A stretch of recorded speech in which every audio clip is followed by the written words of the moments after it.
மேலும் நவீன மரபியல் தொழில்நுட்பங்களை கொண்டு தமிழ் மக்களின் மரபணு தொன்மை, இடப்பெயர்வு, வேளாண்மை, பண்பாட்டு நடைமுறைகள் மற்றும் உணவு பழக்க வழக்கங்களை கண்டறிய மதுரை காமராசர் பல்கலைக்கழக மரபியல் துறையின் கீழ் செயல்பட்டு வரும் தொல்மரபணுவியல் ஆய்வகம் மூலம் தொல்மரபியல் ஆய்வினை மேற்கொள்வதற்கு 3 கோடி ரூபாய் நிதி ஒதுக்கப்படும்.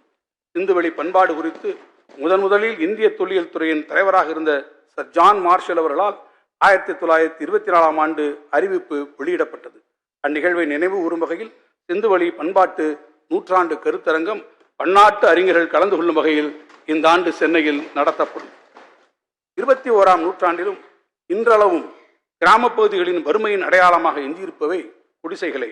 குடிசைகளில் வாழ்ந்திடும் குடும்பங்கள் பாதுகாப்பான நிரந்தர வீடுகளுக்கு இடம்பெறும் போது ஏற்றத்தாழ்வு கொண்ட இந்த சமூகத்தில் அவர்கள் சுயமரியாதையுடன் தங்கள் வாழ்வை தொடர்ந்திட கிடைக்கும் பெரும் வாய்ப்பாகவே அது அமைந்திடும்.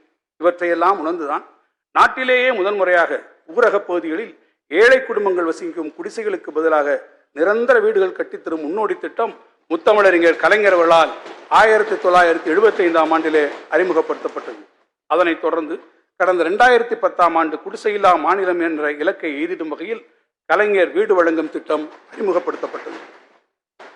தமிழ்நாட்டின் ஊரகப் பகுதிகளில் குடிசைகளை மாற்றி அனைவருக்கும் பாதுகாப்பான நிரந்தர கான்கிரீட் வீடுகளை அமைத்து தரும் நோக்கத்துடன் எடுக்கப்பட்ட சமீபத்திய கணக்கெடுப்பின்படி கிராமப்பகுதிகளில் ஏறத்தாழ 8 லட்சம் குடிசை வீடுகளில் மக்கள் வாழ்ந்து வருவதாக கண்டறியப்பட்டுள்ளது. குடிசையில்லா தமிழ்நாடு என்ற இலக்கினை எய்திடும் வகையில் வரும் 2030ஆம் ஆண்டிற்குள் தமிழ்நாட்டின் ஊரகப் பகுதிகளில் 8 லட்சம் கான்கிரீட் வீடுகள் கட்டித்தரப்படும்.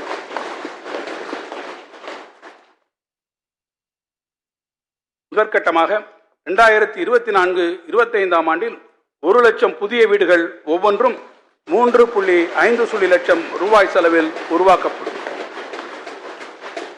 தேர்ந்தெடுக்கப்பட்ட பயனாளிகளில் சொந்தமான வீட்டுமனை இல்லாதவர்களுக்கு இலவச வீட்டுமனை வழங்குவதுடன் வீடு கட்டுவதற்கான தொகை அவர்தம் வங்கிக் கணக்குகளில் நேரடியாக செலுத்தப்படும்.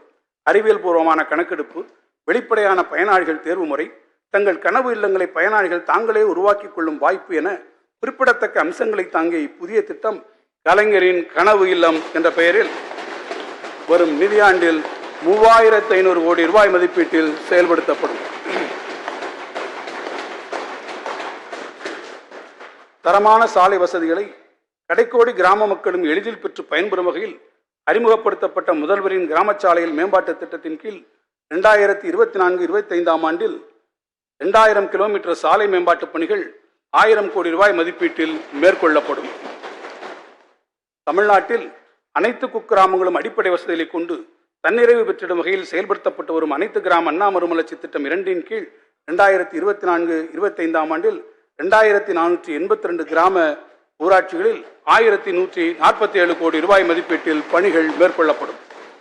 105 ஆண்டுகளுக்கு முன்பே 1919ஆம் ஆண்டிலேயே காவிரி ஆற்றிலிருந்து நீரேற்றம் செய்து 5 லட்சம் லிட்டர் கொள்ளளவு கொண்ட மேல்நிலை நீர்த்தேக்க தொட்டியில் நீர்த்தேக்கம் செய்து ஈரோடு நகரெங்கும் குழாய் விதித்து பாதுகாக்கப்பட்ட குடிநீர் வழங்கும் முன்னோடி திட்டத்தை இந்தியாவிலேயே முதன்முறையாக அறிமுகம் செய்து நிகழ்த்தி காட்டியவர் அன்றைய ஈரோடு நகர்மன்ற தலைவராக பதவி வகித்த தந்தை பெரியார் அவர்கள். மானமும் அறிவும் மனிதனுக்கு அழகு என முழங்கி தமிழ் சமூகத்தை வழிநடத்திய தந்தை பெரியார் உள்ளாட்சி அமைப்புகளின் முதன்மையாக பணியாக பொதுமக்களுக்கு பாதுகாக்கப்பட்ட குடிநீர் வழங்குவதை முன்னிறுத்தி அத்திட்டத்தை வெற்றிகரமாக நடைமுறைப்படுத்தியும் காட்டினார் என்பது நமக்கெல்லாம் பெருமை. தந்தை பெரியாரின் வழியில் நடைபெற்றுக் கொண்டிருக்கும் மாண்புமிகு முதலமைச்சர் அவர்களின் தலைமையிலான திராவிட மாடல் அரசு கடந்த 3 ஆண்டுகளில் ஊரகப் பகுதியில் உள்ள வீடுகளுக்கு 46 லட்சம் குடிநீர் இணைப்புகளை வழங்கியுள்ளது. மேலும் ஊரகப் பகுதியில் உள்ள பழைய மேல்நிலை நீர்த்தேக்க தொட்டிகளுக்கு பதிலாக 365 கோடி ரூபாய் மதிப்பீட்டில் 2000 புதிய மேல்நிலை நீர்த்தேக்க தொட்டிகள் இந்த ஆண்டு அமைக்கப்படும்.